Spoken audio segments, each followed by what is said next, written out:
It was not easy. We had to learn. We had to get pushed back a lot of times. And in fact, some people told us to our face, Ian, it's not going to work.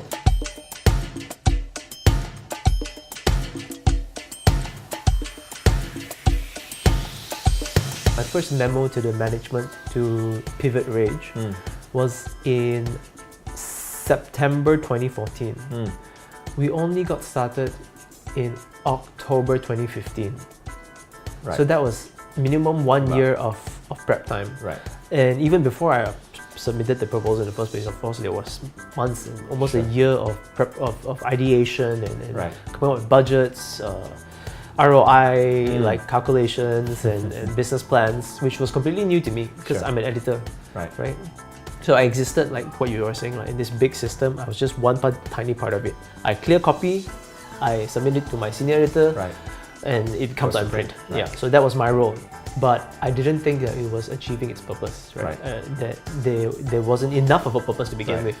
So then I started coming up with these ideas and these proposals, sent it up to my bosses. They said, no, this is not going to work. Comes back and forth. Almost 2 years before October 2015, we launched our first documentary. It's not going to be easy.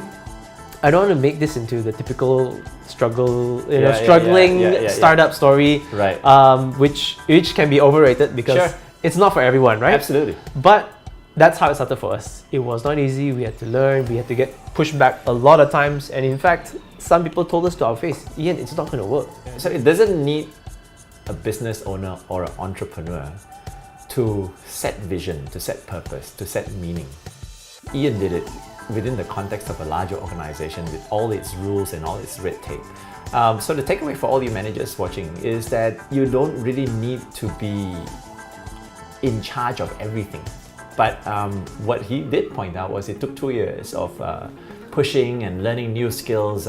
He was an editor, picked up business skills, found a business angle to what you wanted to do, which made sense to the bosses. Is that right? That must have been tough, huh? Yeah, especially the business angle. So I think the first pushback was that I did not have a solid like P&L projection and stuff like that. How do we make money? How do we make money? We managed to solve it. Yeah, we managed to find new ways to assure the company that we will make money, and we have. While chasing this dream of changing the world, which sounds really airy-fairy, but we have been able to do both. So, from a millennial managing a millennial, what would you say to the audience out there in order to get the best out of you guys? The way we think about millennials and young people in general is always tied up with emotion. Right. There's a sense of nostalgia always, right? That's a very strong emotion that a lot of marketing people play on, right? That's why every Chinese New Year, every Raya or whatever, they have these ads that play on nostalgia and they run really well, right? So whenever we think about young people, we can't help but think, oh, back in my day, I wasn't like that. Which is probably not true. You probably were. Exactly. But nostalgia is a weird thing, and it makes people think that young people could do so much better. And once you get past that, then you can start seeing them for the value they bring to your organization, the kind of positivity, the kind of big thinking. Right? They don't like to do nitty-gritty, but they have a lot of big ideas that if you harness can actually really help you, for example, in my case, to pivot the business into something that's more profitable, that's more future-proof. So just get over your feelings, which is a really weird thing to have to tell to older managers. When you always think that it's the young people that are being too emotional and being too idealistic. No, I think it's the other way around. The older folks need to start realizing that they need to get over their preconceived notions and see them for the value that they bring. I'm going to take away from what Ian shared was that you've got to be able to harness the big ideas.